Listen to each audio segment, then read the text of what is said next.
All right, let's see what questions we have. Kristen Coleman put some of them on Instagram today. Here's one from 19 Times Music. Kirk Cousins' image was boosted by the quarterback series on Netflix. Will that happen with any of the 5 receivers on receiver this year? The fact that it's 5 instead of 3 is going to dilute the impact. I mean, I don't know. I mean, I thought quarterback would become something that guys would be lining up to do. They couldn't find 3 more quarterbacks to do it this year. They had to change the name of the show. They couldn't find quarterbacks to do it. So we'll see. But I think the more guys that are the subject of it, the harder it is for any one guy to be showcased to the point where people end up liking a guy that they previously didn't know. And I think that's what a lot of it is. If you do it the right way, you produce it the right way, you use the right clips, it's going to make people likable, even if it did raise some questions about whether or not Kirk Cousins really wants to pursue a Super Bowl championship because he doesn't work on Tuesdays. I really wonder whether he's going to work on Tuesdays this year. Between the desire to win a Super Bowl and having Michael Penix Jr. available on the roster, waiting for his chance, I wonder if Kirk is going to work like Patrick Mahomes works on Tuesdays. There wasn't any talk about Mahomes taking Tuesdays off. Anyway, we'll see if any of the 5 receivers take Tuesdays off. We'll learn a lot about Justin Jefferson, Amon-Ra St. Brown, George Kittle, Deebo Samuel, and one more that I can't remember. I was hoping I'd remember all 5. But either way, it's coming soon. Last year was great, and it can't hurt your image to be part of it. I say that, though. It really wasn't great for Marcus Mariota because he came off as a guy who quit on his team. So it could hurt your image to do it, but it also could help, as Kirk Cousins found out. Nate K. Foster wants to know, will Sunday ticket prices finally go down? We'll see. I talked about that earlier. That's the decision the NFL has to make. Are we going to let it ride with the high prices and maybe have more exposure if we ultimately lose? Or are we going to say, you know what, we think we're going to eventually win. We're not changing anything. That's the decision they need to make sooner rather than later.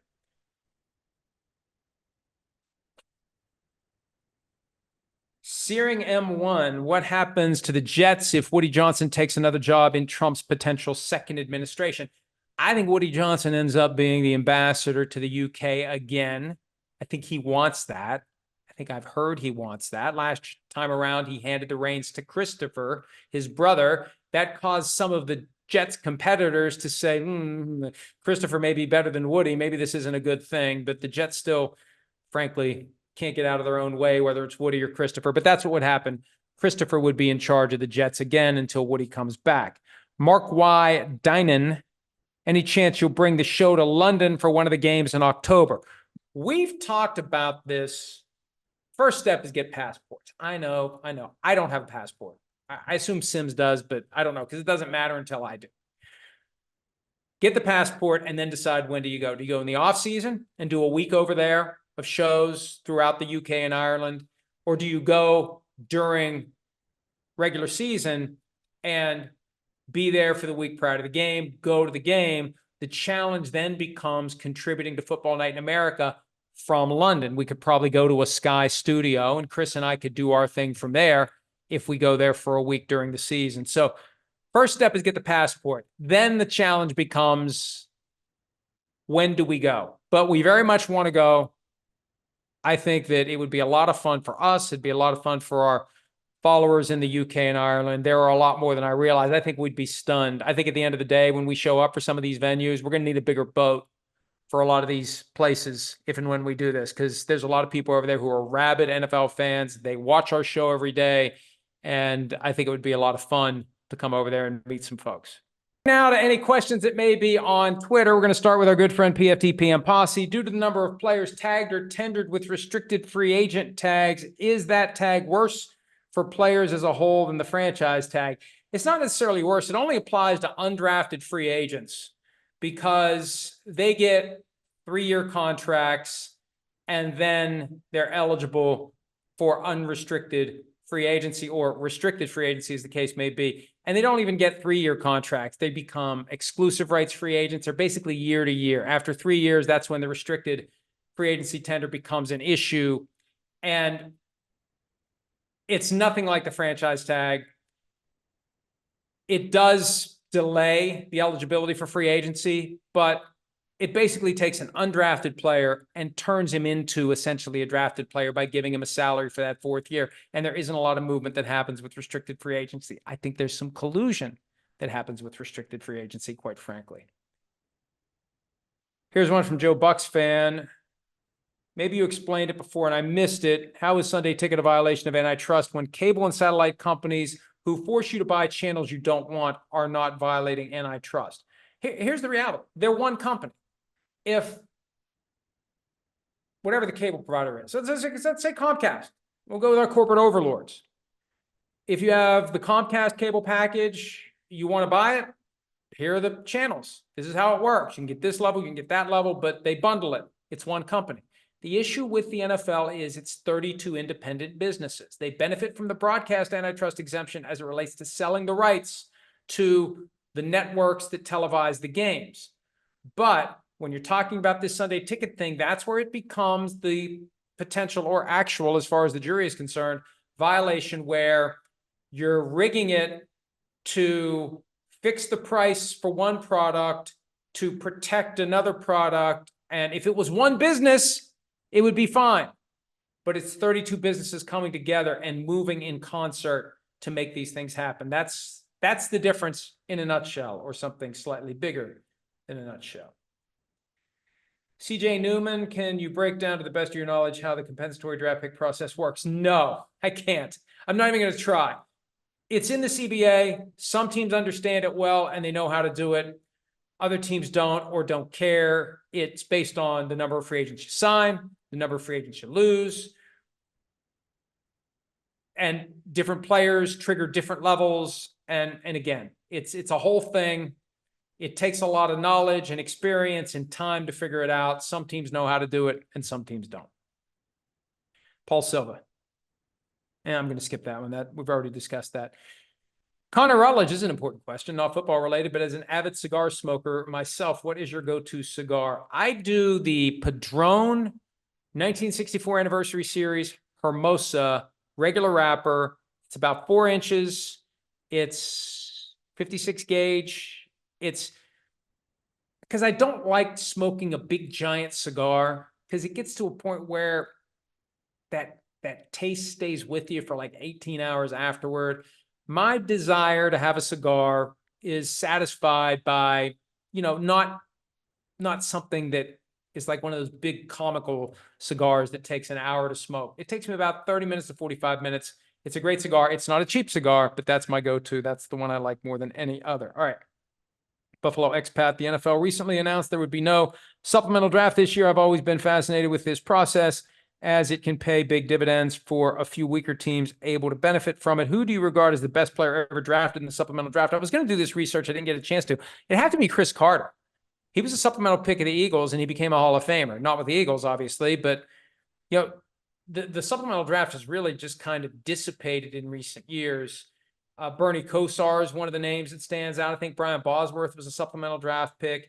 It was a way for guys to engineer their path into the NFL separate and apart from the draft. And the way it works is you basically use next year's draft pick in advance in whichever round. And it wasn't like a normal draft. It was, and is, if they use it, with each round, as it happens, you put in, okay, in this round, I don't want anyone, or this is the player I'll take.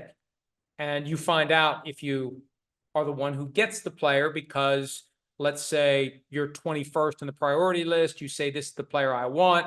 And it turns out someone higher than you wanted that player too. They get that player. And then it moves on to round 3, round 4, round 5, round 6, round 7. It really happens very quickly when they do it. And it's been a while. I think Terrell Pryor is the last significant supplemental draft pick that I can remember. That was back in 2011. So it's not what it used to be. And I'm not really sure why. I think it's just easier for players to get to the NFL now. They get there after 3 years following their high school class graduation. And also with NIL, for a lot of these guys, why do I want to engineer my way out of college when I can stick around and make some money before I get started in the NFL? Molly Sadwasser, is there a possibility of Dak going to Seattle at some point? I don't know. I mean, if he becomes a free agent next year, the Cowboys can't tag him. If the Cowboys don't re-sign him, he'll become a free agent. What are the Seahawks going to want? They can tear up the Geno Smith contract at any time. Will they like Sam Howell? He's under contract for 2 more years. I said on KJR radio the other day that it's arguably in the Seahawks' best interest for Sam Howell to end up playing, winning the job, being the long-term quarterback, because he's younger. He's still under his rookie contract, and his ceiling may be higher than Geno Smith's. We don't know what his ceiling is. He had 1 year as a starter in Washington. It was kind of dysfunctional last year, kind of a strange season. He threw a lot of passes, played a lot of football, was durable. Who knows? He may be better than Geno Smith ever was. And he's early enough in his career, he could be your guy for 15 years. So if they see enough from Howell this year and decide it's not him, if they've decided Geno Smith has taken him as far as he can, maybe they would be in it for Dak Prescott. That's what's going to be interesting, though. If Prescott hits the open market, which teams will want him? And how much more would someone have to offer over whatever the Cowboys' best offer is to get Dak Prescott to say yes to that team? All right, let's see what else we got here. Probably should wrap it up. God, I think it's almost been an hour already, so I probably should wrap it up. Scrolling. Zachary Barnett, what would you think of the NFL incorporating a luxury tax system? Who would be best suited to succeed if such a thing were implemented? Who becomes the NFL's version of the Pirates? Who becomes the Dodgers, Mets, Yankees? It shouldn't happen, and Jerry Jones would supposedly, we'll see. Because I think a lot of this, you'd be surprised at the size of the check that I would write if I could guarantee myself a championship. I think that's bogus. I think this is all about keeping the Cowboys relevant and popular and financially viable. But yeah, I don't even want to think about a luxury tax. The salary cap works as it currently is. All right, let's see what else we have here. We're probably done. This is the last one. We're going to circle back to the Sunday ticket trial. Saints Are Life. Is the mainstream sports media's silence on the Sunday ticket issue an indication that we need a new sports network to come into prominence? Is ESPN done as a viable source? Look, Pat McAfee had me on ESPN to talk about the Sunday ticket case, so you got to give him credit for that, and you got to give them credit for giving him the platform to talk about whatever he wants to talk about. But it has been odd to see ESPN kind of began to cover the case almost kicking and screaming.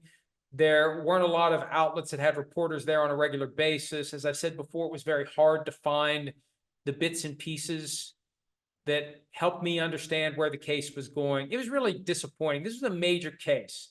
And even if the verdict had been 0, it's still a major case that should have been covered a lot more zealously and with a lot more curiosity than it was. Because look, at the end of the day, as I've said, the NFL hopefully will be shamed into ending this process of screwing the consumers by overcharging for Sunday tickets so they choose not to buy it and just watch the games available in their local markets. That's what they've done for 30 years. That needs to come to light, and they need to be criticized for it. And if they're criticized for it loudly enough, maybe they'll change it and the consumer wins. So on that issue, look, fans, I'm on your side. I want you to have access to these games at a cheaper rate. And if they're doing something that is legally wrong, or just wrong in the basic standpoint of what's right and what's wrong, it should be rectified. They can't say football is family and then treat the consumers the way they've been treated under the Sunday ticket formula for the last 30 years. I probably should stop before I get myself in any real trouble or as Michael Clayton said to the woman who was the general counsel from U North, I'm not the guy you kill, I'm the guy you buy. So keep that in mind, NFL, if you don't like what I'm saying. I'm kidding, by the way. I also was going to talk a little bit about what we saw last night in the debate, but you know what? I got nothing to say. I might have something to say in the future, but I got nothing to say that others aren't already saying. And it'll be interesting to see if those who have some big decisions to make the decisions that need to be made. Because last night was rough. Last night was stressful. Last night was an eye-opener, to say the least. So that's all I'll say about that for now. I saved it for the very end. So if you get frustrated by it, you don't need to turn it off. We'll turn it off for you. Hi, it's Mike Florio. Thanks for watching PFT on YouTube. Hit subscribe for the latest news and analysis from Pro Football Talk.